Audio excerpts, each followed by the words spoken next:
I've got a very exciting announcement for you. That is the Healing Power of Energy Retreat held at Cuixmala in Mexico is on for January 30th through February 6, 2021.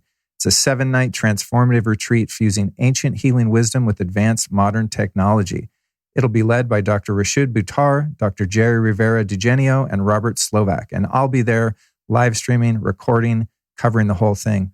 I look forward to you joining me. If you want to get more information, get your tickets, go to lukestory.com/events. That's lukestory.com/events for the Healing Power of Energy Treat at Cuixmala in Mexico. I'm Luke Story. For the past 22 years, I've been relentlessly committed to my deepest passion, designing the ultimate lifestyle based on the most powerful principles of spirituality, health, psychology, and personal development. The Lifestylist Podcast is a show dedicated to sharing my discoveries and the experts behind them with you.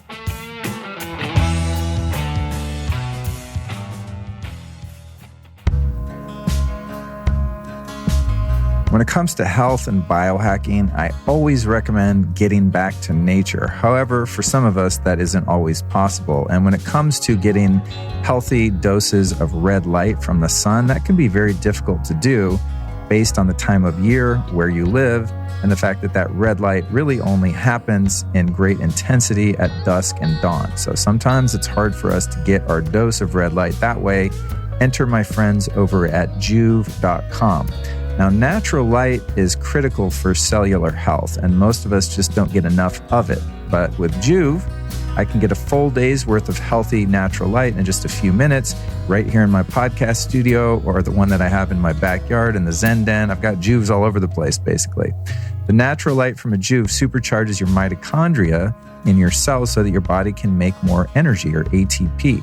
Now, this has all kinds of health benefits backed up by literally thousands of peer-reviewed clinical studies. That is to say, it's legit. Now, one of the things that's really been great for me is increasing my testosterone levels as I age, which has been dope. And I have, of course, verified that by doing labs. That's the only way you could really know. And I think that has a lot to do with using the Joovv because many of the studies indicate that that's one of the main benefits. It's also great for your skin, inflammation, recovering from workouts, all this kind of stuff. So if you want to check it out, here's what you do. Get over to Joovv.com. That's JOOVV/Luke. Joovv.com/Luke. Easy to find, easy to buy. They have a bunch of different models that fit your budget, fit different places in your home. And I recommend doing this for 10 to 15 minutes every single day. And on a good day, I'll even do it in the evening as well, like a couple 10-minute sessions. And I'll do different things while I'm standing in front of it. Lift weights, stretch, hang out, do breath work. It's not like a boring passive thing that you just have to force yourself to do. You do have to stand there somewhat naked, but you can keep yourself entertained in whatever way serves you while you're doing that. That's Joovv.com/Luke.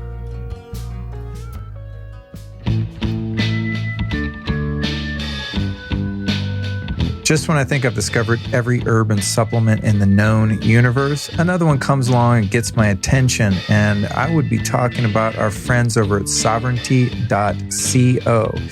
These guys stand behind their herbal products so much, and I thought this was fake when I got the ad copy, but it's your favorite money-back guarantee. So if you don't like their products, and I think this is nuts, but they're doing it, they will gladly purchase your favorite supplement of choice as well. So they're going to give your money back and buy you another supplement. That's how much they believe in them. And to be honest, I do too. I've been using this stuff every day for about a month now at the time of this recording. 2 products. One is called Purpose, which is great for daytime alertness and focus. Has a little bit of caffeine from organic coffee berry, and something called Zoom RX, which is an extended release caffeine. And it also has CBG, which is a hemp product from hemp grown in California. It's got 7 plant-based ingredients in all: green tea extract, turmeric, blueberry, increases nitric oxide, leads to more arousal, better sex, and all of the ingredients are all natural. Fermented herbs, all this kind of crazy stuff. It's amazing. It comes in a little pack. You just slice that pack open, put it in some water, drink it. It tastes delicious. It basically tastes like a tea and gets you lit up and ready to work, but not too hyped. And then their other product is Dream. And that's meant for nighttime relaxation and rest. Very restorative and rejuvenating sleep. due to its CBN content, another derivative of hemp. And these guys tested this product on hundreds of people with the Oura Ring and found that 76% of the people had improved sleep in some capacity while using this product called Dream. And I got to say, it's been great for my sleep too. So it's a broad spectrum hemp extract, including other herbs that just chill you out and help you sleep. So the two products you want to look for are Purpose and Dream, and you can find them at sovereignty.co/Luke. That's sovereignty.co/Luke. You spell that SOVEREIGNTY, sovereignty.co/Luke. And again, no discounts here, but they're going to give your money back and buy you your favorite supplement if you don't like this stuff. You can't go wrong. Welcome to yet another solo community Q&A show. Now, all these questions were taken from the Lifestylist Podcast Facebook group, which I, of course, highly encourage you to join so you can submit your questions and likely have them answered on a future episode just like this one. Here are some of the questions from our lovely group members that I answer on today's episode. How to stay grounded spiritually in uncertain times like these. Wow, you could say that again. What to do if you've been diagnosed with Lyme disease. Facing adverse reactions to vitamin and nutrient injections. Maybe it wasn't that kind of injection. No, just kidding. We'll get to it. The best natural eye drops to support your vision. Resources to treat children with ADHD. My favorite spiritual books on the topic of surrender and how to apply them. The best at-home colon cleanse. How to deal with power lines producing EMF close to your house, natural remedies for tinnitus or ringing in the ears, the best Shilajit supplements and why, rainwater harvesting and whether or not to use that water or well water in your home, and finally, the best low EMF air purifier. Now, before I jump in here, I always like to give my disclaimer that states nothing I say today should be taken for medical advice or otherwise. It's always best to check with a professional before making changes to your diet or lifestyle. So enter at your own risk. Don't sue me later because you put ozone in the wrong place or something. I'm just sharing my experience based on 2 decades or so of experimentation and optimization on body, mind, and spirit.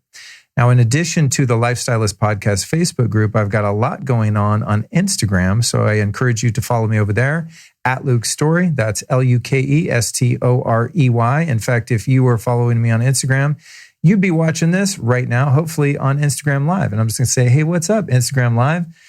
They're there right now. You know, I always like to cross promote. Some people probably watch lives and don't listen to podcasts, and you're listening to this podcast, and you might not know that I'm a live stream fanatic, and I live stream anything and everything that I do that might be in any way educational, inspirational, or at least entertaining.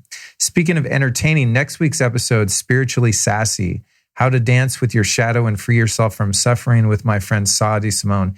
You got to tune in for that episode. It's going to be madness. Sa is a Buddhist meditation, spirituality teacher. He's a friend that has lived in New York for a few years and was on the show a couple years ago. Now he just moved out to Venice, California.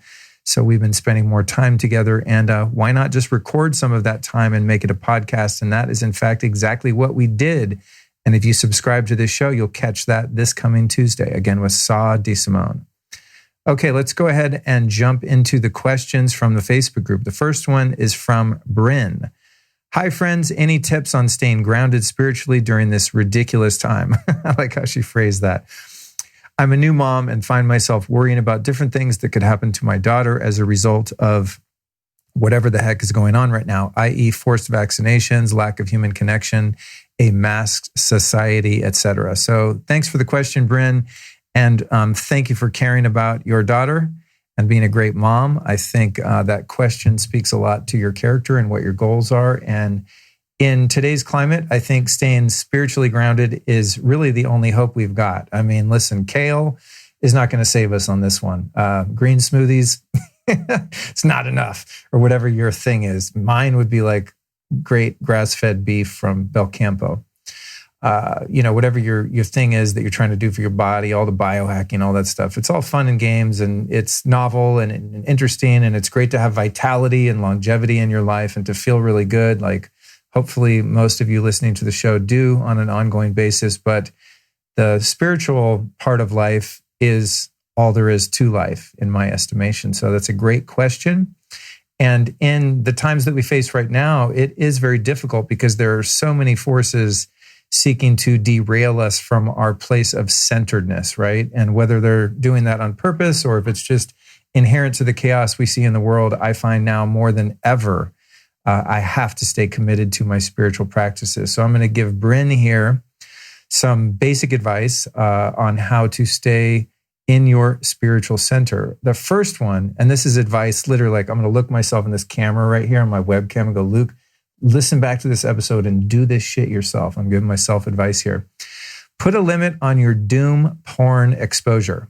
Doom porn being all the bad news that's happening in the world every day. Now, if you're getting your news from mainstream media, I would definitely discourage you from doing that because the level of honesty is so low that you'll be scared of things and be thrown off your game by things most of the time that aren't even true. So, and what I mean by doom porn, that's DOOM, is just people that focus on all of the bad news in the world. And whether that's mainstream or alternative media, it's abundant because there is a lot going on in today's world that is negative and is very click-worthy. But it's that doom porn clickbait that really puts us in our limbic system and keeps us in that fight or flight, adrenalized state that makes the spiritual practices difficult. So one thing that I've been implementing myself with probably about 80%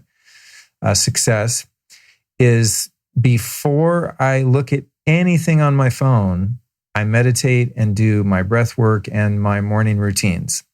And then today, because I had a lot going on, and frankly, it's kind of been an anxiety-riddled day just because of all the things happening in life right now. I actually waited until, probably about 4 p.m. before I checked in to see what was going on in the world. And sometimes even when I do that, I think, what if I was living in the middle of nowhere with no internet, no TV, no radio, and the world was as it is today?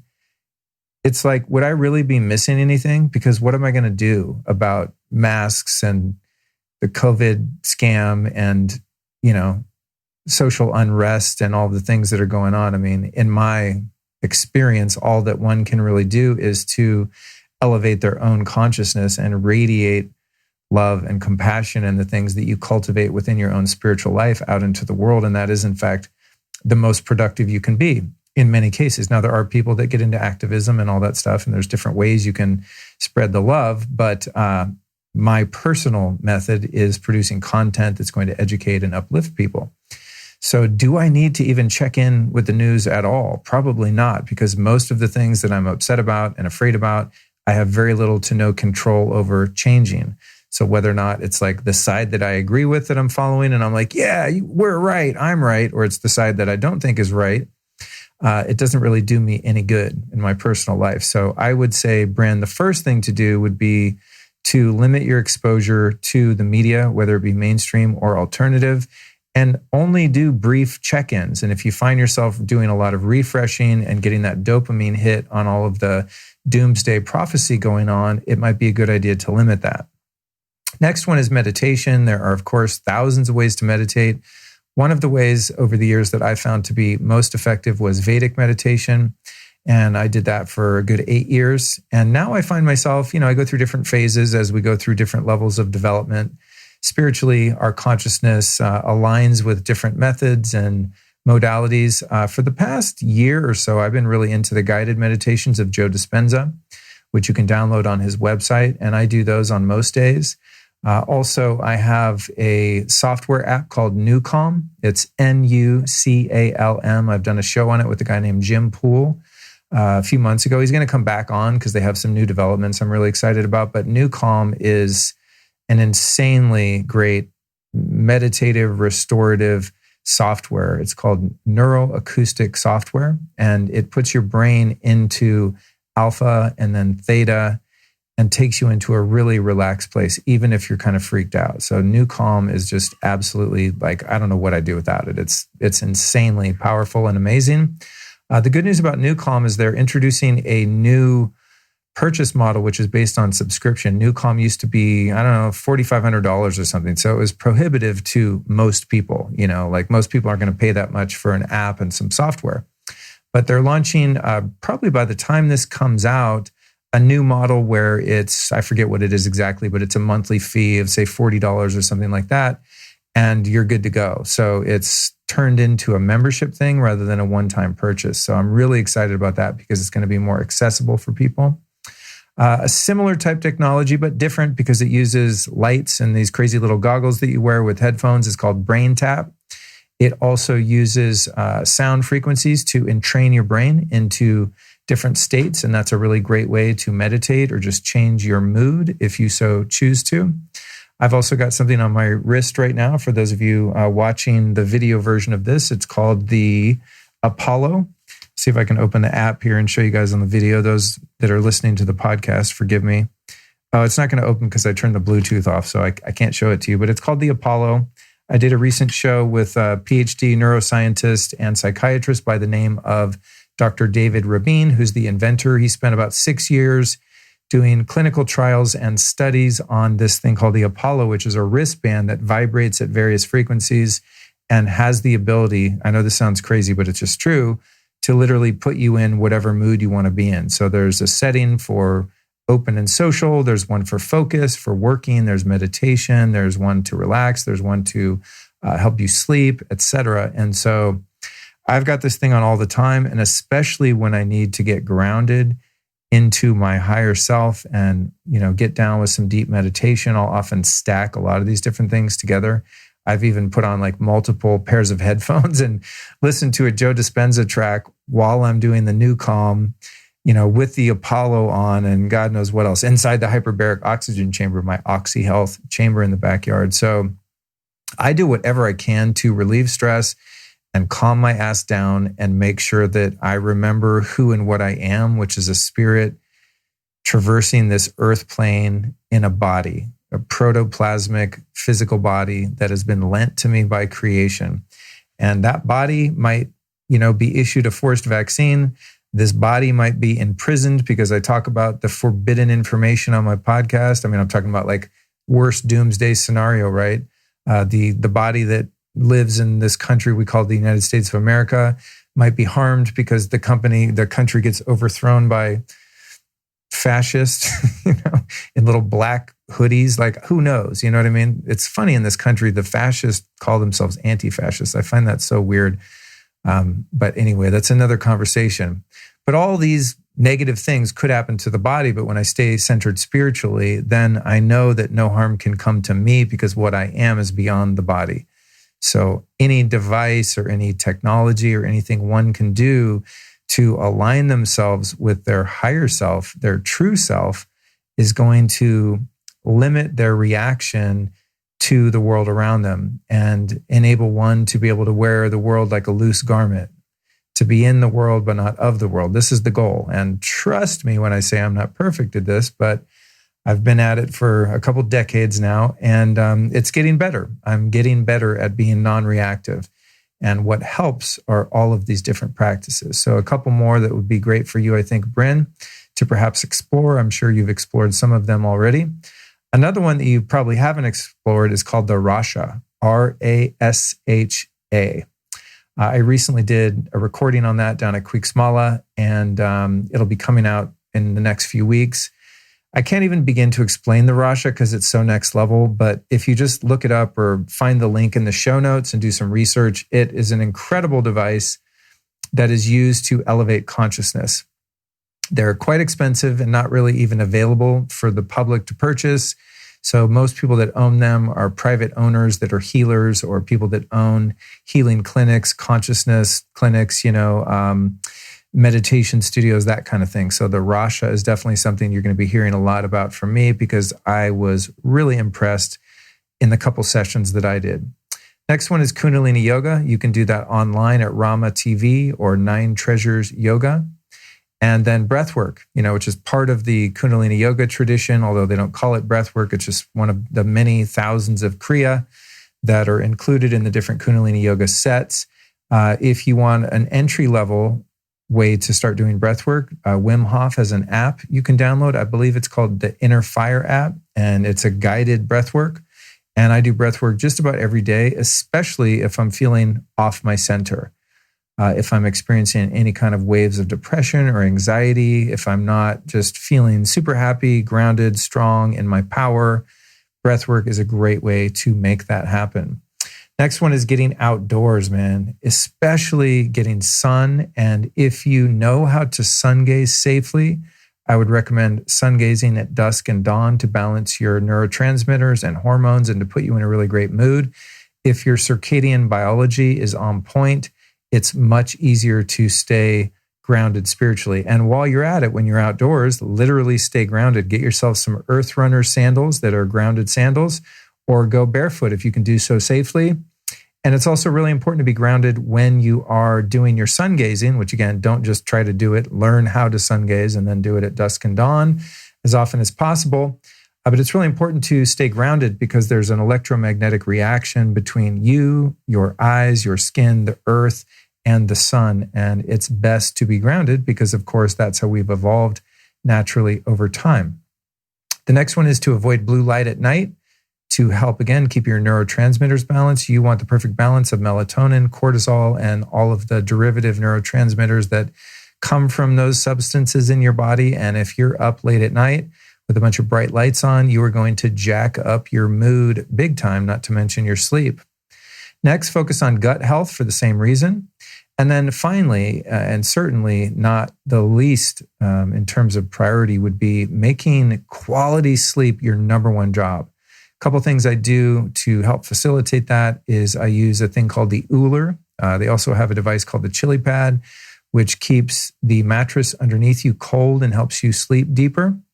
And then also tracking your sleep with the Oura Ring. And I find this to be really useful because I've been able to gamify my sleep, and I'm in like a competition with myself and sometimes with my biohacking nerd friends to see who can get the highest score. So it's like turning your sleep into a video game. That's with the Oura Ring.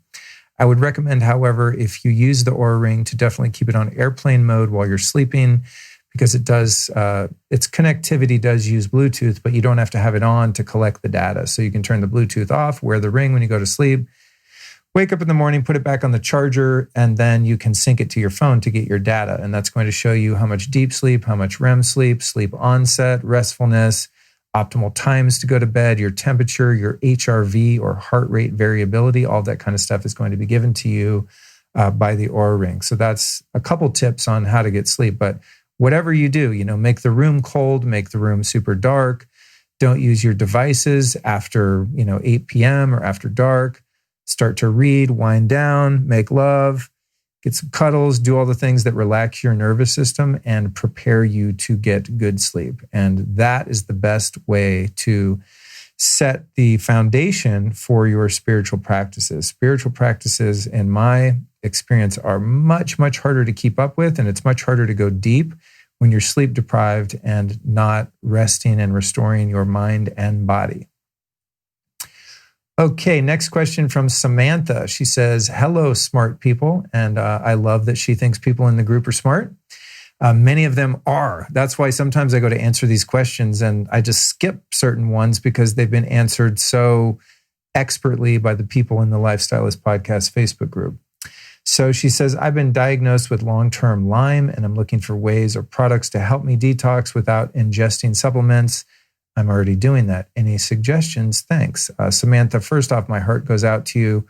My mom has had what we think is Lyme for a long, long time. It's sometimes difficult to diagnose, but it has definitely been an absolute hindrance on her life and something I've been helping her work on for quite a while. And it's a tough one. I mean, I meet people sometimes here and there out in the field that have had Lyme and have gotten rid of it, but the people that have gotten rid of it completely are usually ones that caught it pretty quick. So if you've had it for a long time, as you indicated in your question, I'm not going to put into your consciousness that it's going to be harder. I'm just saying, I feel for you because Lyme is gnarly. It's really difficult for some people to overcome completely.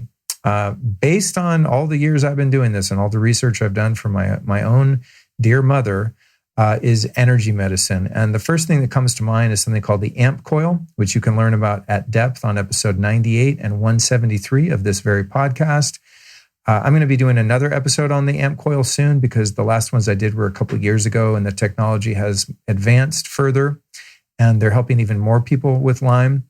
Now, they're not cheap. Last I checked, there were a few $1,000s. So if you can't afford one, definitely find a practitioner or private person or healer in your area that has one.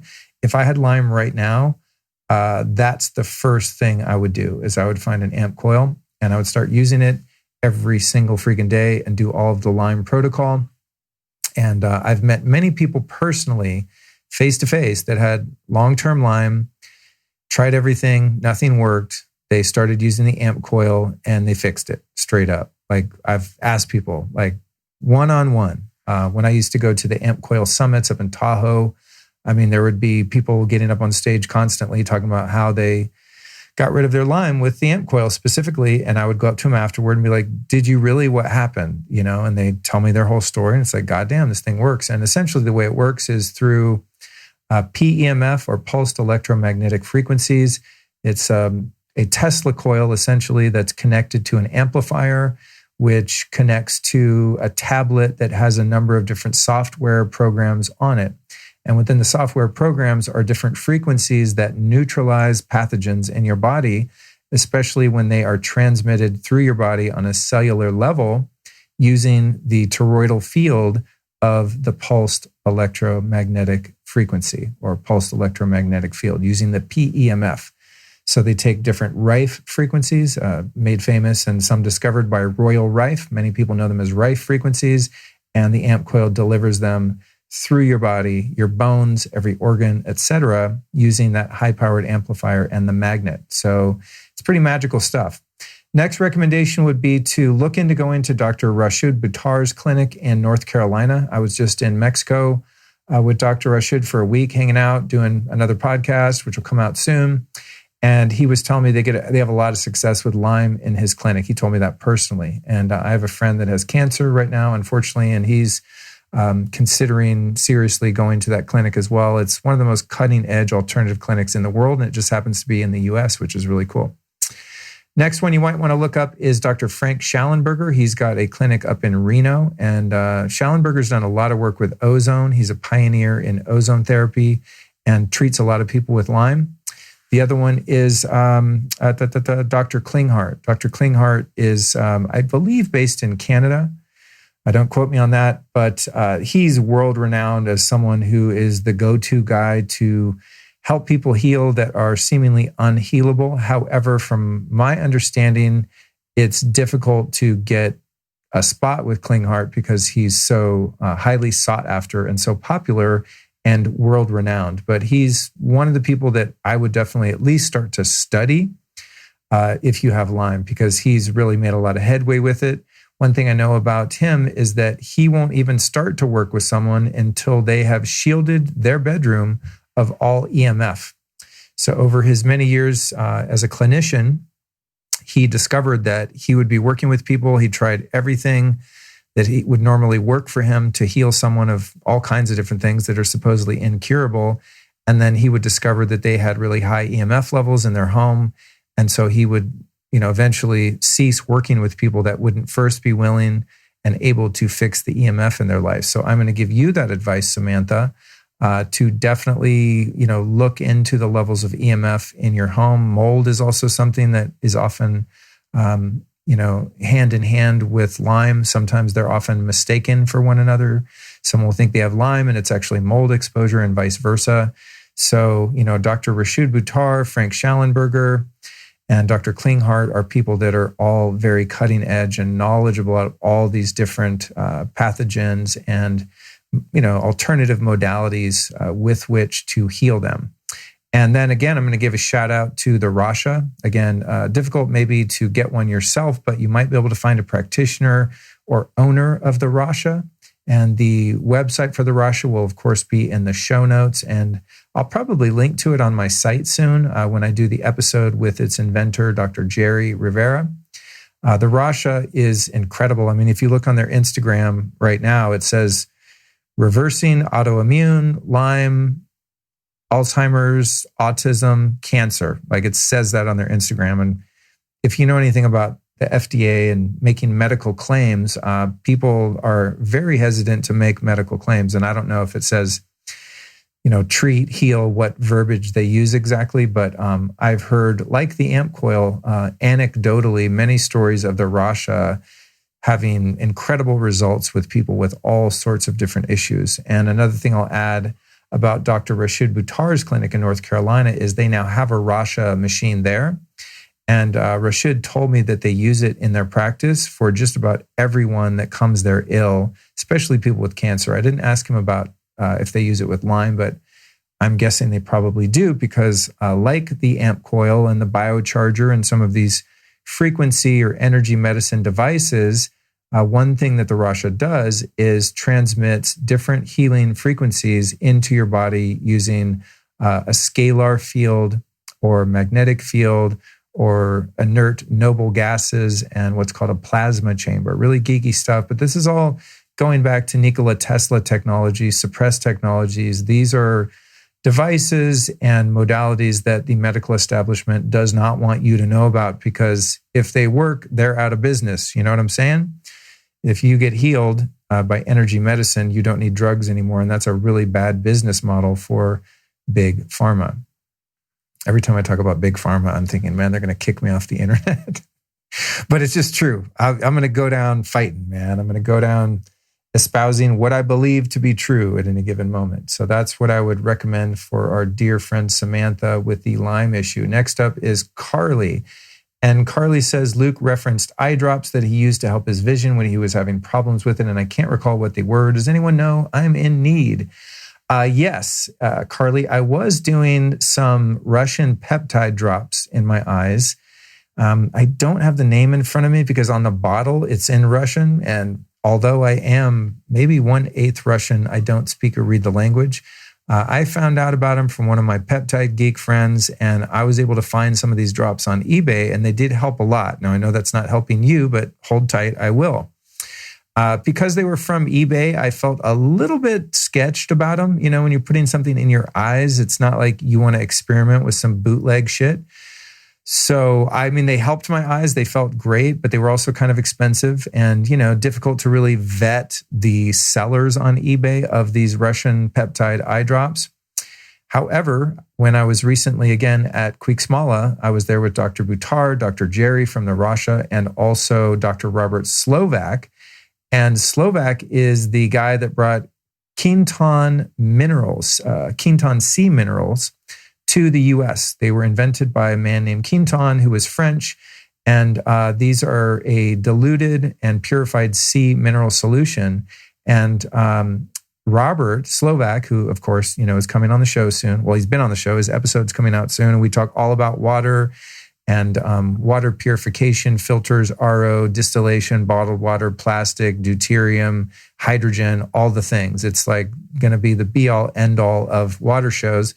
But we were talking a lot about the Quinton minerals, and they are just absolutely insanely cool. He was telling me about, I'll get back to the eyes, by the way. He was telling me of one study they did where they, and I know this is kind of sad, but it was an animal study, and they essentially bled, I forget if it was a dog or a pig, bled the animal out, not hurting it, not like torturing the animal, but just basically started to do a transfusion, and they took all of the blood out of the animal and replaced it with the Quinton sea mineral solution, the isotonic version, which is the one that's got the salt removed from it, etc. And that animal lived with this isotonic solution replacing its blood. I mean, it's insane. So what it is really a sea plasma, which is why it can, well, why they did. I'm not making the claim that you should do this, but it's my point is that it's incredibly bioavailable, and like with I'm thinking biodynamic. What's the word I'm looking for? Bioidentical, like with bioidentical hormones. Well, Quinton sea minerals are bioidentical to your body, and so any fluids in your body, from blood to tears, would be able to coexist, if not be replaced, by this isotonic version. And again, this is not the hypertonic version of Quinton sea minerals, which is very salty and would act in your eye just like ocean water would, meaning it would sting. It wouldn't likely hurt you, but I'm not signing up for it. You can find the Quinton sea minerals, which are not meant for your eyes, by the way. You drink it. You can find it at lukestory.com/store. And what this stuff is a seawater solution that's collected from plankton blooms deep in the ocean and then purified. So it has all of the trace elements and minerals essential, frankly, to all life on Earth. And our future podcast guest, Robert Slovak, is the one that taught me this trick, just like, privately, like, because I said, oh man, my eyes hurt, they get so dry. And he's like, oh dude, I got you. And I swear to God, it's insane. So I just got a big bottle of Visine and I emptied out all the toxic Visine and I sucked up a bunch of these Quinton minerals, the isotonic version. And now I use that as eye drops. And I turned it on to my brother, Cody Allen Story. You can follow him on Instagram, Cody Allen Story, my younger brother. And he's had a lot of problems with his eyes since he did LASIK. They're always dry. He has to walk around with these eye drops. He's putting them in every 5 minutes. He's a hot mess. So I gave him a bottle. And 2 days later, I was like, dude, how are your eyes? He's like, oh my God, my eyes aren't dry anymore. So this is my new thing. I'm totally into this. And it's completely safe and amazing and awesome and affordable. And it's just insane. So Robert Slovak's episode where you can learn about the Quinton minerals is going to be number 313. And that is published November 3rd, 2020. He's an absolute water genius. And we do a deep dive into the Quinton minerals for their ability to assist with fertility and tons of other applications. And it's a very well-studied supplement. It's not snake oil. It's real stuff. I mean, it's absolutely incredible. And it turns out one of the applications is putting it in your eyes. And you can also use it as a nasal spray too, which I haven't gotten around to yet. But I did try it just by dropping the little, it comes in a little glass AmpCoil that you click the tip off on one end. Then normally you would put it over your mouth. You click the tip off the other end and it, drains into your mouth. But you can also, there's a way to get it into your nose too if you have sinus problems and things like that. So I've done that a few times, but I have to figure out a way to empty out a couple of those bottles into a nasal sprayer so I can start using it that way. It's just rad stuff and your body absolutely loves it because it's the most primordial substance on Earth. It's literally the plankton blooms and the water they're in, that sea plasma is where all life on Earth originated from. So your body just goes, yes, where have you been all my life? The long and short of it is that those minerals used to be in our soil because the Earth used to be covered by the ocean in many, if not most places at different times. And those minerals were deposited and they then became part of the food chain. But because we've ruined the soil, we don't get those minerals anymore. And the Quinton minerals is where you get them. So that's my Quinton spiel. I've been into this stuff for years. I just never knew. I was just like, yeah, it makes sense. I read a little bit about it. And once I talked to Robert, I'm like, oh, damn, this is an everyday thing for the rest of my life. It's just absolutely fantastic. We'll be right back at you after this brief but important announcement. I've been working on my health for a long time, really dialing in the diet, the lifestyle, the whole thing. And one of the toughest hurdles for me to get over has been my gut health. Digestion issues, heartburn, constipation. I don't want to get too graphic here, but it's like the missing link for me until I found Just Thrive Probiotic, that is. And that's why I'm so happy to share them with you as our sponsor today. These guys make a probiotic that actually works. It's got 100% survivability. It's vegan, non-GMO, soy-free, dairy-free, sugar-free, salt-free, nut-free, gluten-free, crappy-free. It's awesome. It's clinically proven for leaky gut, and they have 9 other ongoing human clinical trials. It's a really powerful way to support your immune system and your brain because your brain depends on the health of your gut and the neurotransmitters that your gut produces. So if you want to get rid of that uncomfortable bloating, embarrassing gas, leaky gut, all those issues that so many of us suffer from, you definitely want to get over to thriveprobiotic.com/Luke. That's thriveprobiotic.com/Luke. Of course, we've got a hookup for you. If you use the code Luke15, you're going to save 15% off your entire order. That's thriveprobiotic.com/Luke. Check it out and have some happy digestion. And now, back to the interview. Next question is from Erin. She says, does anyone have good info or resources for children with ADD? In fact, Erin, I do.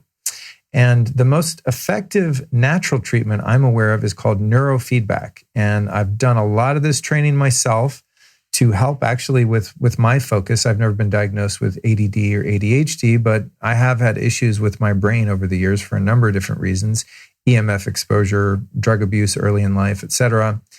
But I did a couple years stint going to the Peak Brain Institute in West LA, and you can learn all about that on podcast episode number 30, way back in the day, that I did with Dr. Andrew Hill, PhD, who's a neuroscientist and the founder of Peak Brain Institute and one of the foremost experts in the world on neurofeedback. So I would look up Peak Brain for sure. They do remote training where they ship you the equipment, teach you how to do it at home, etc. You could do that for your kid, assuming that it's your kid you're speaking of. And there are also other practitioners of neurofeedback all over the world, and many of them are great. I just personally have limited my experience to Dr. Andrew Hill. So he's the one that I would trust and definitely get recommendations, if not treatment, from. This modality has actually been a huge part of my healing over the years, including a week-long training I did at something called 40 Years of Zen, which is Dave Asprey's clinic when it used to be in Sedona. It was at a neurofeedback clinic there called BioCybernaut, and he took it over for a period of years. They had two locations. Actually, I think one was in Vancouver and one in Sedona. And Dave developed a very special training there to up the level of alpha brainwaves that you produce, hence giving you the experience of a 40-year Zen meditator in 1 week. And so I went and did that a few years back, and it was incredible. Now Dave has opened up his own clinic apart from the BioCybernaut clinic, and that I believe is in or around Seattle, Washington, in the US of A. And it is still called 40 Years of Zen, but from what I understand, he's taken it to the next level and has integrated supplementation and all sorts of other modalities that help your brain. So if I was a parent with a kid right now that had ADD, I would be calling Dr. Andrew Hill immediately. And then probably if I had the cash, last I checked, it was around 15 grand for 40 Years of Zen for a week. But I would throw my kid in there real quick. That would be my, my personal choice if I had to make that decision. And just a little background on neurofeedback. And again, go back and listen to number 30, but it's a non-invasive way to retrain your brain to manage brain waves. So to increase certain brain waves at certain times and to decrease other brain waves.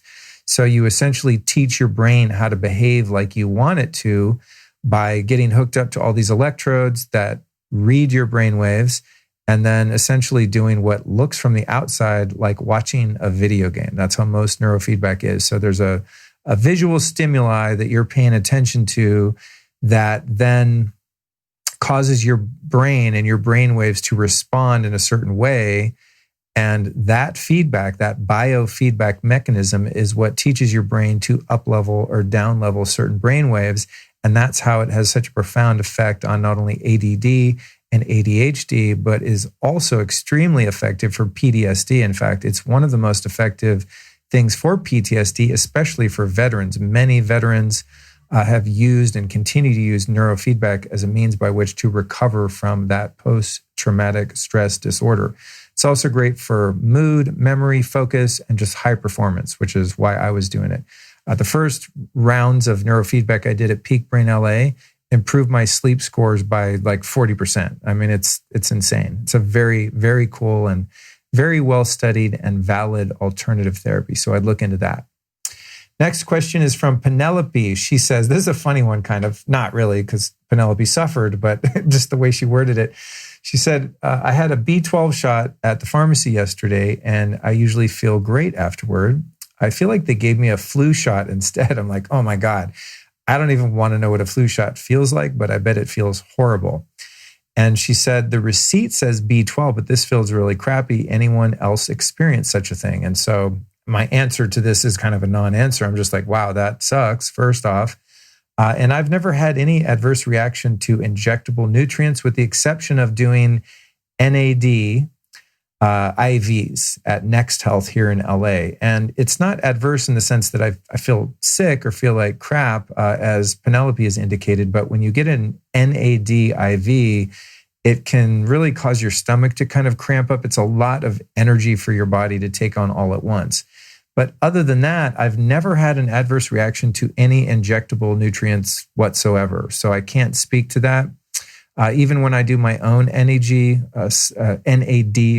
subcutaneous injections, meaning I shoot it in my abundant belly fat about 5 days a week, that will sting a little bit, but it never makes me feel sick or anything like that. So I've not had that happen, but I will say that, every human body is extremely sensitive, and we're not only made up of physical molecules, but also energy, and the energy that comprises all the molecules that make up the protoplasm that we call a body. And the world is completely insane at the moment. So there's energetics of astrological influences, where the moon is at one given time, where you might be in your cycle, where your hormones are, where your neurotransmitters are, something that you ate, mild food poisoning, dysbiosis in your gut. So just because this seemed to be triggered by getting a B12 shot doesn't necessarily mean that it was an adverse reaction to the shot. There's just too many variables. And with that, in closing, I'll say, thank God you were smart enough to not voluntarily get a flu shot. Next question is from Maggie. Looks like we have a lot of females in the group today. Oh, there's a Caleb and a Brett. Oh, no, it's a Brett with one T. That might be a female. But it looks like it's ladies' night. It's night here. It's ladies' night tonight. So here we go. Maggie says, does anyone remember the books Luke often mentions about the concept of surrender? And man, if there's one thing in my life that has changed the game more than anything, it is learning about and applying the spiritual principle of surrender. I did it about 180 times already today before even getting on the microphone here. And one of the things I had to surrender to was that I had a deadline for this particular solo show, and I was not in a headspace to be like happy podcast host guy at all today. And I just had to surrender to the fact that this has got to get done, or you're going to make other people's lives difficult, the people, my producers at Create Media. When I don't make my deadlines, there's a whole cascade, shitstorm, domino effect that affects other people negatively, and I don't want that to happen. So even though I didn't feel like doing this today, I had to surrender to the reality that it had to get done, or the consequences were going to be consequences that are affecting other people. So here we are. And of course, as it turned out, like every time I surrender to something, it turned out better than I thought it would. And I'm having a great time. It's been the best thing I've done for my mood all day to actually sit down and look at these questions and do my best to be of service to the listeners to this podcast. So surrender to me, before I get onto the two books, looks a little something like this. Because many people hear surrender and they think that you're going to be a doormat or become passive or be Pollyanna and pretend like there's, no problems, or that if there aren't any valid solutions to those problems, et cetera. It feels non-proactive, especially to your more yang energy folks, right? To me, surrender is acknowledging that the circumstance I find myself in at any given moment is not the one I would have chosen. It's not desirable. But rather than going into a negative emotional state and becoming stuck in that, I surrender in so much as I acknowledge that here is where I am, but also that if I don't apply negativity to the situation that I found myself in, I'm going to be empowered to make incremental changes. So it's like if I walk out in front of my house right now and I try to start my car and the battery's dead, surrender doesn't mean that I just lie down on the sidewalk in the mud and just lie there and cry and not do anything about the dead battery. Surrender means as I notice the battery's dead and I see that frustration, that fear, that anger, that I'm going to miss an appointment, it's going to cost me money, whatever it is that the mind is going to present to fight that situation, that I become aware of that tendency, as the mind is a negativity bias. So it's always looking for the pain, man. The mind loves pain because it loves to chew on something, just like a pit bull loves to chew on a piece of rope. It's just what the mind does. It wants to find something wrong and obsess about it. So surrender to me in that moment would look like, okay, battery's dead. It is what it is. I'm going to just breathe and just pray a prayer of surrender into acceptance of the current circumstance. And then I'm going to surrender into the next indicated step using the power of surrender and the power of acceptance to get me to the next step, which is looking at, did I turn the lights on, finding my AAA card, whatever it happens to be.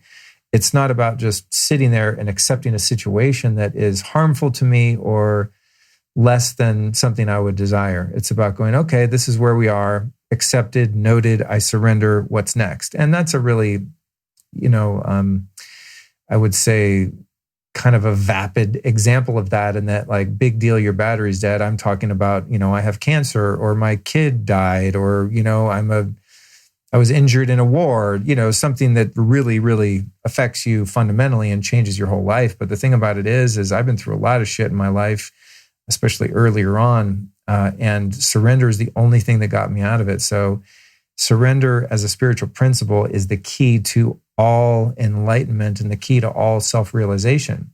Because when we surrender, it enables us to access our own humility and understand our limitations, and also to embrace our power and become empowered by the acknowledgement of what we can and cannot do. It's kind of the basis of the serenity prayer, right? Grant me the serenity to accept the things I cannot change. What is it? God damn it. I said this thing like every morning for 20 years. Grant me the serenity to accept the things I cannot change, the courage to change the things I can, and the wisdom to know the difference. That to me is an embodiment of surrender. So back to the books, Maggie. Thank you for asking something that I'm super pumped about. The number one book on surrender in my library is called Letting Go, The Pathway of Surrender by Dr. David R. Hawkins. I'm going to be doing a show. I can't do a show with David Hawkins because he has left that body a number of years ago. Luckily, I was able to go see him speak a couple times. I actually saw his last public talk before he passed on. But I'm going to be interviewing someone from a company called Focused Life Force Energy, FLFE.com, who happens to be one of the foremost experts on not only Dr. David R. Hawkins' work, but also on his modality of calibration called kinesiology, which I'm sure some of you are familiar with. But Dr. Hawkins was famous for using kinesiology for consciousness research, not in the physical realm, to determine whether or not this particular vitamin is good for you. It's more like, is this spiritual teaching or concept valid? And if so, how valid is it? So that work to me just was so instrumental in my life. And most of David Hawkins' written work was really deep and really complex. And most of his books, with the exception of this one called Letting Go, were, 1, 2, 3 year reads. I mean, I would have to just take a sentence at a time and just really ponder it and mull it over in order to grasp the depth of his teachings. It was a lot for me to understand. As I became more familiar with his work, it got easier. And now I go back and read his books and I'm like, oh yeah, duh, of course, I get it now. But it took some undoing a lot of my old ideas and, a lot of open-mindedness into embracing his really non-dual Vedic, mostly perspective on life and spirituality. However, shortly before he died, he penned this book, Letting Go, The Pathway of Surrender. And it's written in the most basic, simplistic terms imaginable. It's like, I think a 12 or 13-year-old could read this book and understand it and be able to apply it.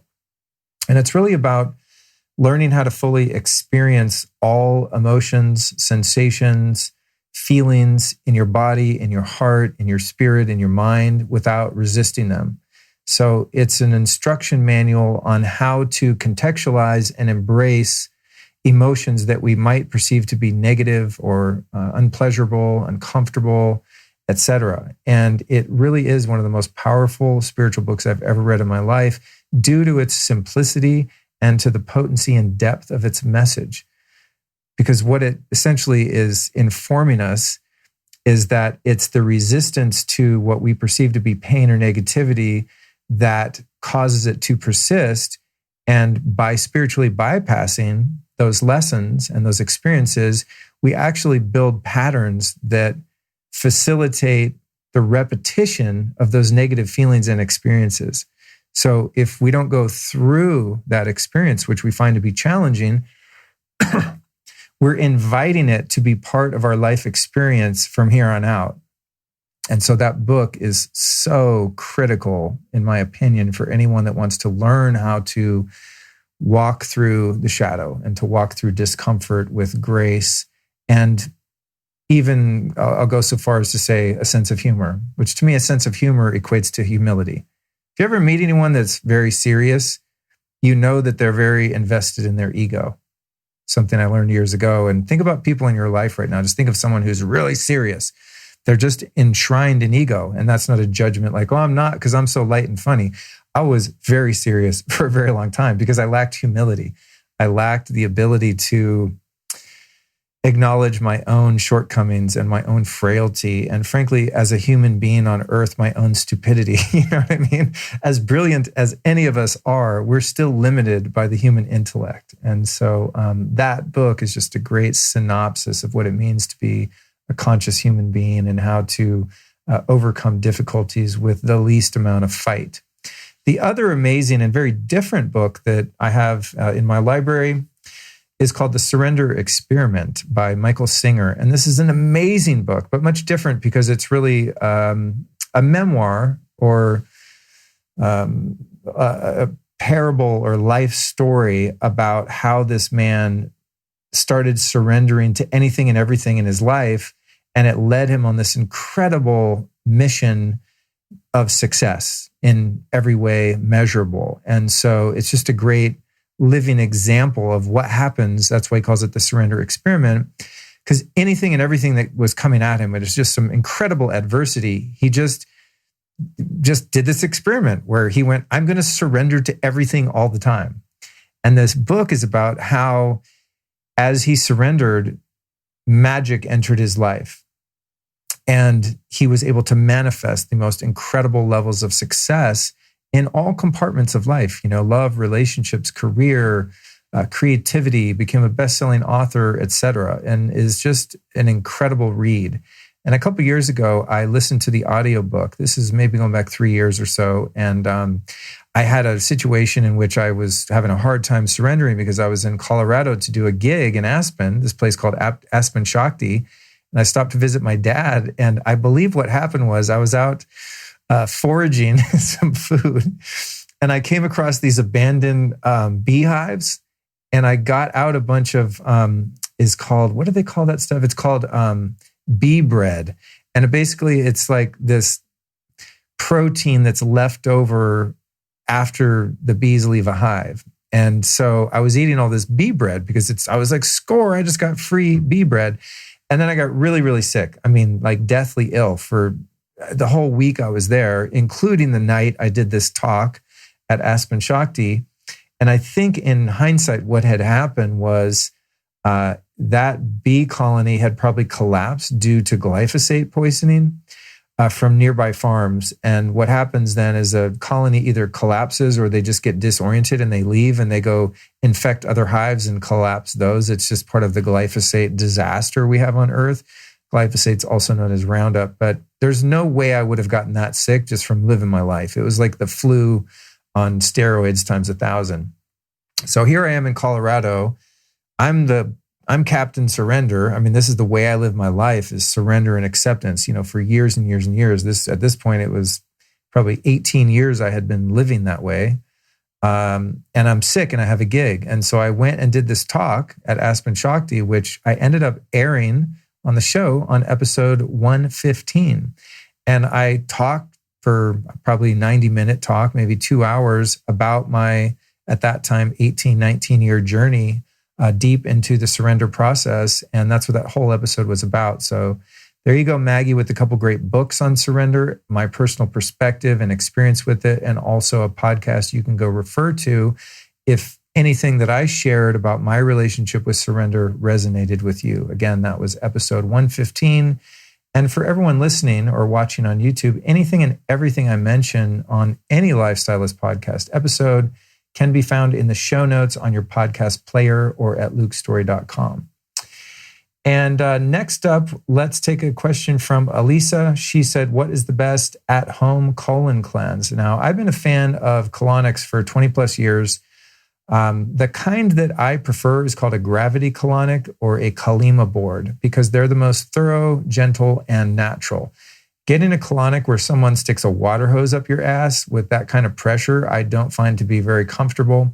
It might get rid of a lot of putrid fecal matter, etc., that's stuck in your guts, but I prefer a more slow, gentle approach. But I will say that colonics, in general, were a huge part of my initial detox process when I got sober in the 90s. And I had been, it would be like a 6-hour show to even tell you about all the shit I used to put in my body. And it's not necessary to do so. Just know that all I did was inhale and ingest and put in my body poison for a good solid 10 years, from 16 to 26. And even as a kid, even younger than that, but there was a 2-year break. And so when I cleaned up my act and got into health and wellness and what we now call biohacking, colonics were really popular as a means by which to, detoxify yourself. Now, some people don't like them because they have the capacity to wash all of the healthy bacteria out of your colon, et cetera, blah, blah, blah. But I'm still a fan. I'm into it just because of the effect it had on my life. Specifically, what I did is I went to a clinic / retreat on the Big Island in Hawaii called Angel Farms. And I looked it up to do the show notes for this episode. And God damn it, Cindy Sellers at Angel Farms, what's up, Cindy, is still there after all these years. And I went there like 20 years ago, I think, angelfarms.com. And it was incredible. You eat just soups and smoothies, and you do this Kalima board style colonic, although she has special systems set up, and there's herbs and ozone in the water and probiotics. And she's like the colonic queen of the universe. It's just next level. And while I was there, I had some very strange things come out of my body, man. I always joke, like, old, little Matchbox cars I ate when I was a kid, but it's like really old stuff. When they like catch a shark in the ocean and they cut it open, it has a shopping cart and like a truck tire in there. That's the kind of stuff that will come out of you when you start doing these gravity-fed colonics, because you're on that board for 2 or 3 hours a day. And it's so gentle and it's so incremental. And it really took me about 12 days to get to the end of the colon, because you have forget what they are, the inverse, transverse, whatever. It's basically shaped like an upside down U, right? So you have the end of your colon that comes out of your anus, and then it goes up and it curls and curls and curls, goes across, and then goes down, and basically is where your other eliminatory organs drop the stuff into. And I know I'm like not doing a great job of explaining that scientifically. Point being is you have some odd 35 feet of colon or whatever it is, and just doing a colonic with the water hose technique only gets to the first few feet. And so you're like, wow, I feel so light and free and so clean and I'm detoxed. You're not really, because it takes a long, long time to get through all of the different layers of impacted matter in there. And if you've got, polyps or anything weird going on like that, it can be quite a journey. And so when I was at Angel Farms, so funny, man, I went there by myself. It was like a 2-week trip on the Big Island. It was one of the coolest trips of my whole life, because I just went totally alone. I didn't have a cell phone. I think I had a map in the car, and I would just use it to go explore after I'd go do my 2-hour Reno sessions with Cindy at Angel Farms. But what was really crazy there is the way they did it at that time is you laid on this essentially what's called a Kalima board. And to answer Elisa's question more specifically, I have one here at the house. I haven't used it in a long time because I'm just lazy, but you can get one at colima.com. That's COLEMA. I don't have any affiliation, but I'll put it in the show notes anyway. But Kalima boards are what you want, just trust me. But anyway, when you use a Kalima board, or the way that they had their custom board set up at Angel Farms, is you sit there and you kind of just drain very gently. It's not terribly uncomfortable. I wouldn't say that it's pleasant. I wouldn't choose to do it. It's probably why mine's been in my garage for like 6 years. But if you want to heal and detox, it's amazing. But what was crazy is that many of the people there would, you don't empty the tank. So all the water goes in and out of you. And then whatever critters and stuff come out of you sit in the tank. And then Cindy would come poke around with like a long wooden stick and like tell you what kind of parasites you had and stuff. And some of the people there, I know this sounds disgusting, and it is, but it's also really cool. Some of the people would expel these things that were like goddamn garden snakes. Just these huge coiled up parasites and just the gnarliest alien creatures out of their bungholes. And they'd be like, yo, guess what I passed today? And we would all go into their little cubicle room and look at the crazy stuff that came out of them. And that's when I became a believer in colonics, especially the way she did it because of the ozone and the herbs that would actually help facilitate the jostling loose of these freeloaders in your colon. So I thought that was really cool. Now, I just had weird black stuff come out of me. I mean, it's probably God knows what drugs or weird shit I put in my body over all those years, but it was pretty cool to go in those rooms. I mean, you almost puked, but still, it was pretty cool to be like, wow, what if you never came here and got that cobra out of your butt? You would have been walking around with that thing for the next 80 years or whatever. And that can cause a lot of problems, needless to say. So to summarize Elisa's question, Colima boards, or get to a place like Angel Farm, or even just do a web search where you live. I don't use the G word anymore because they're evil, like empire. But do a web search of gravity colonics near your zip code or where you live. And you can probably find a practitioner unless you live like in a really small remote town that's not that progressive. But I found a place in the valley in LA. I don't recall the name of it offhand. I'm sorry. But you'll find the same one I found if you just search like gravity colonics Los Angeles, like they'll come up. It's a very specific way of doing it. Or you get a Colima board and a 5-gallon bucket and the hoses and the little kit that you get with the Colima board, and you do it yourself in your bathroom and just warn your family that space creatures might come out of your rear end and they should just leave you alone until they've all been flushed down the toilet.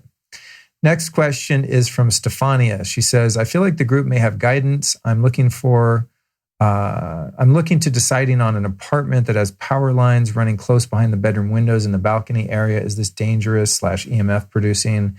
There are 3 big power lines close to the windows. This one, Stefania, I'm going to say, take my EMF class. No, seriously though, for those of you that don't know, I have a brand new, very comprehensive EMF class. It's called the EMF Home Safety Masterclass. You can find it at lukestory.com/EMF Masterclass. And it will answer this question and about 500 other questions just like it. But for now, I'll go ahead and hook you up with the freebie. It's really difficult to say, Stefania, if the levels of EMF in your home are getting higher because of those power lines. Not all power lines are created equal. Depends on what your building's made of, how far away they are. But what you're typically going to find is a magnetic field that's being created around power lines. Now, high tension power lines, those ones that you see way out in the middle of nowhere, that are like 3 stories, 4 stories high, those things produce a crazy amount of EMF. So I'd never live near one of those. But for example, I have in front of my house just regular little, it's like a little 2-lane street. So we just have residential power lines, I guess you could call them, on old wooden, phone poles, right? And we tested those in my class. We actually test them with building biologist Brian Hoyer, who's my cohort in the class. And we didn't really find a strong magnetic field coming into the house from those wires. But if we got closer to them, there probably would be. So the long story, or the short answer rather to your question is you have to test. And I would recommend getting a professional building biologist over to your house to do that testing. Trying to do it yourself could be problematic. If you're unable to do that or don't want to do that, you could get something called a tri-field meter. I've got them on my site. We'll put them in the show notes. And you can get an idea if that magnetic field is really strong going into your home. And if it is, I would highly recommend not living there. Like, you do not want to live next to EMFs, especially any EMFs in the bedroom. That's ground zero where you want to start with your mitigation strategies when it comes to EMF. Because here's the deal. When you're sleeping, your body's supposed to be in a parasympathetic nervous system state and doing one thing and one thing only, and that's rebuilding all the damage that you did to yourself while you were awake the day before. So if your body is still in defense mode, fighting off these frequencies of the various types of radiation you could be subjected to while you sleep, your body's not doing the job that it's supposed to be doing, A, and B, your body's getting injured while it's supposed to be healing. So EMF in the bedroom is a huge issue. And this is not, a scare tactic to freak people out. It's just based on my personal experience. The EMF is, I don't want to say more important than the food you eat, but blue light and EMF are to me, as personally, as important as the food you eat, like straight up. So, and I'm not saying that so you take my course. It's not going to have an impact on me whether or not anyone listening to this takes my $149 EMF course. It's great if a bunch of you do, but it's not my main driver of revenue as a brand, just to be transparent. But it is something I felt people needed, and that's why I put it out. But whether or not you take my course or not, Stefania, I would definitely not live anywhere with high EMF. And if you do, get someone professional to come test it and fix it immediately, especially in your bedroom, in your kid's bedroom, or where you spend most of your time. Next one is Tana. She asks, does anyone have any natural remedies for ringing in the ear, otherwise known as a tinnitus? And I've always called it tinnitus, but then when I hear anyone else say it, they call it tinnitus. Then I feel stupid for calling it tinnitus. So I'm switching right here in this moment, and I'm going to call it tinnitus, as weird as that sounds.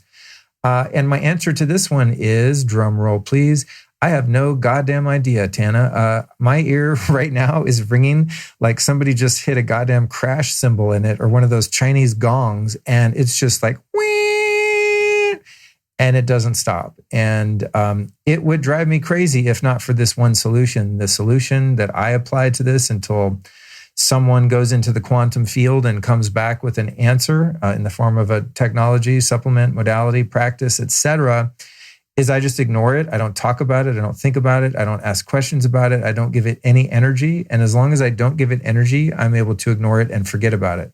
As I just read this question, in fact, just to demonstrate that principle of, where attention goes, energy goes. As soon as I read that question, I was like, oh my God, my ear's ringing. What's wrong? I was brought back to that uncomfortable sensation that's like, oh, there's something in my brain that's been jarred and it's having this reaction, so it's hearing things that aren't actually there, which is this high-pitched ringing. It's super annoying. My dad has a really bad case of it in both ears, and it drives him freaking crazy. And when I tell him, Dad, just ignore it, he probably wants to punch me. But I think that's the best solution any of us have come up with.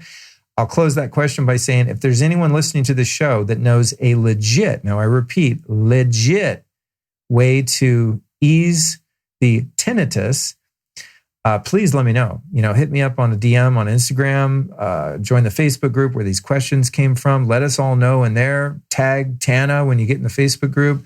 I'm very interested in fixing this. And so far, no one's come at me with anything. I've tried Western medicine. I've gone down all the best experts at UCLA and everywhere. I've seen everyone in LA that knows anything about this, the ENT specialist. And they're just like, I finally got to the top of the food chain. This guy is, I'm not going to mention his name, but he's one of the most well-respected ear, nose, throat doctors in the world. He's at this clinic in downtown LA, and it's one of the most renowned ENT clinics in the world. I forget the name of it offhand.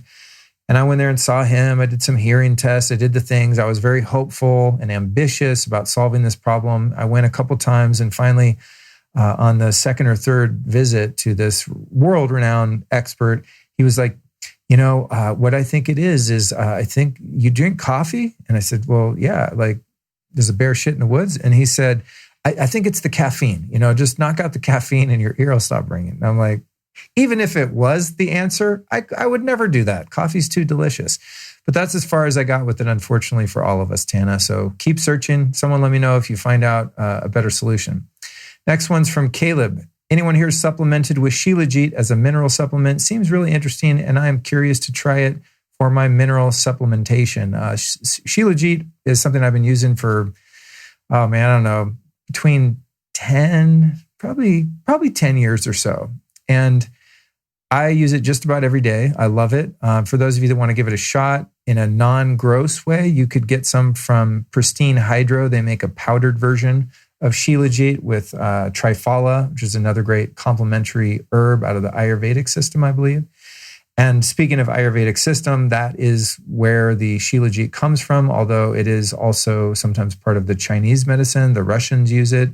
It's pretty awesome. It's composed of 84 organic plant minerals, fulvic, humic, and ulmic acids, which is a really potent blend and a great way to not only mineralize, but to help with calcification in your body and all sorts of stuff. Shilajit is just, it's at the top of the food chain, in my opinion, in terms of herbalism.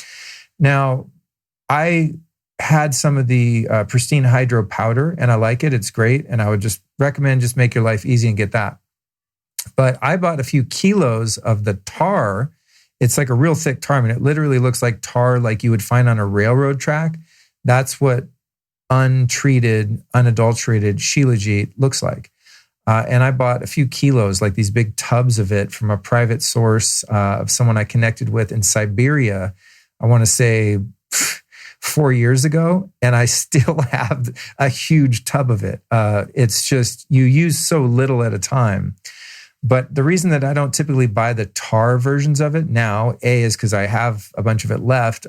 B, it's really kind of a ripoff. A lot of these companies, I just know what their markup is, and they're selling you a tiny little tin of this tar Shilajit, and they're charging you $80, $120. And I look at that, I'm just like, dude, you guys are marking this up 10 times. And that just pisses me off because it's just greedy. So that's why I recommend just get the pristine hydro powder as a starter, and I'll work on finding a non-ripoff version of the tar. And when I do, I'll put it on the site. But it's definitely a great source of minerals, and even more so that fulvic acid is really good stuff, and it's hard to get in your diet. And also, if you really want minerals here, Caleb, you're going to get minerals from this, but I've been on Shilajit for a long time, and I've had my mineral levels tested, and some of them have been really low. So I don't know if this alone is a way to truly supplement minerals in a way that is bioavailable. So I'm going to go back to the Quinton C mineral solution that I talked about earlier, and I would definitely recommend that you get on that in addition to Shilajit if you really want to boost up your minerals, which to me is really important, because that's what fuels our electric body. Like, it runs on electrolytes, right? That's why they're called electrolytes, minerals. So that's what I would do, because it's not about how many minerals you eat, it's about how many assimilate. And when you're taking synthetic minerals in the forms of pills, it has the tendency to throw your natural balance off because they're not in their natural form. They're often synthetic. So that's why I like the Quinton C minerals and the Shilajit, because you're just getting something that is found in nature that's unadulterated. It's just as it is. Well, the C minerals are purified, but they're not concentrated or synthesized or anything like that. It's just literally ocean plasma. It's amazing. But for magnesium, because we're so low on magnesium, that is the one thing that I do supplement that has some synthetic forms in it. It's called Magnesium Breakthrough. You might have heard me talk about it on the show. They're one of our sponsors. That's not why I'm talking about it right now. I don't think I get paid by them on this episode. But that magnesium is the coolest magnesium I've ever found, because it has 7 different forms and they're all bioavailable, and like 1 pill a day and you are rocking and rolling with magnesium. It's absolutely incredible. Next one's from Brett. He says, for those of you not on city water, do you prefer well water or rainwater harvesting for reasons such as drinking, overall health, bathing, hair, skin, etc.? I'm just going to say, Brett, this is a huge topic, and I could do a bunch of solo shows about this, but I'm just going to give you the fast answers because I've done so much content answering your specific question a bunch of times, and I'm going to direct you there. You probably just haven't heard those shows because they're back in the feed a ways. So first answer is, I would take your tap water after it's filtered, because you're never going to do anything with your tap water unless it's filtered and filtered well. And I would take your well water and I would have them both tested professionally. And there is a link to that in the information I'm about to give you. I would be concerned about rainwater due to acid rain. There's tons of acids in rainwater that you do not want in your body, and also residue from geoengineering or aerosol spraying, otherwise known as chemtrails, which are not a conspiracy. If you still think they are, you probably want to stop listening to this podcast. It's not for you. I'm just telling you. For those of you that want to learn why I feel that way, you could look at just one site. It's called geoengineeringwatch.com. And if you have half a brain in your skull and you spend an hour on that site, you're going to be like, oh shit, chemtrails are real. So that's the end of that conversation. But if you don't believe they are, feel free to listen to the show. You're just going to get triggered a lot because I'm talking about them all the time and I'm very concerned about them. But rainwater is full of a bunch of crap. And so I wouldn't do anything with rainwater personally. Well water could have any number of metals or other contaminants. So again, you want to just have them both tested. And if you're going to use any kind of tap water for anything, it's best to have it filtered. For bathing, I would say anything is better than city/tap water, but for drinking, you got to really have a great strategy with any of the ones that you mentioned, in my opinion. And I'll leave you with this. You can listen to 6 hours of audio and video content I did on an episode trilogy starting on episode 129 with Daniel Vitalis. So it's 129, 130, and 131. It's called Water Wars, the Trilogy. And there's 3 podcasts in a row that are a few hours of content. It's very comprehensive. I've got another show coming up, as I indicated earlier, with Robert Slovak, where we go into all the water stuff again. So you can look forward to that shortly. And then if you want to download everything I've ever learned about water and everything I personally do and recommend, you can download my free guide. Ready? Listen up. Get ready to jot this down. It'll also be in the show notes. You'll find the Ultimate Water Guide by Luke Story at lukestory.com/129. That's lukestory.com/129. Download the free Ultimate Water Guide. It's a PDF. It has everything I've ever learned in there. It's incredible. You can also use your phone, if it's a US phone, to text the word The Water Guide to 44222. So go to lukestory.com/129 or just text the word The Water Guide, all one word, to the number 44222. And then go ahead and go back and listen to the Water Wars trilogy again, starting with episode 129. And all of that information will be linked in the show notes. Last question here, folks. All right, we're at an hour 15. Once again, I put too many damn questions in here, but we're just going to rock and roll. This one's from Macy. She says, hey, gang, did we ever get to the bottom of a low EMF air purifier? I did a show on air purifiers recently, so scroll back in my feed. It's in the title. I forget the number at the moment. She says, I did a quick group search, meaning the Facebook group, and I'm looking for some clarity. I live in Denver. Yoo-hoo, that's where I was born, girl. Due to the fires, we currently sit at the number 5 worst air quality in the world. Welcome to the shitty air club, girl. I think LA's probably still got you beat. Also, any advice on maintaining good respiratory health is greatly appreciated. The whole household is feeling super blah. Yeah, man, let me just tell you what. Air purification in the home, top priority, air and water. You got to have clean air and water, and dumbass humans like us and those that came before us have polluted the planet. I'm not, I'm actually not going to say that out loud. But when it comes to issues of the climate, there's things that I believe in and there's some that I don't. But I definitely believe humans are polluting the hell out of the planet, especially the water and the air. I'll go ahead and say it. I just don't happen to believe that the earth is hotter because humans are on it. I believe that the sun makes the earth hotter. It's called solar flares. Do some research on it. There's also a film called The Great Global Warming Swindle, and it explains the whole thing. That said, I'm all about nature, the climate, the environment. I want to do everything I can to save all living things on the planet, especially in your own home. And that's why you can definitely count on me for having 3 air purifiers in my house. My water is as clean as it gets. I mean, I'm hardcore. I do not negotiate with air and water. But it is really hard to weed through all of the marketing BS when it comes to air purifiers. So what I have here in the house is I have 2 Austin Air HEPA filters downstairs, and that gets pet dander and dust and just funk out of the air. I have one here in the studio right next to me, the Austin Air Junior, I think it's called. Then I have a big one in the living room because we have a dog and a cat in here. Not trying to be breathing their skin dust all day, etc.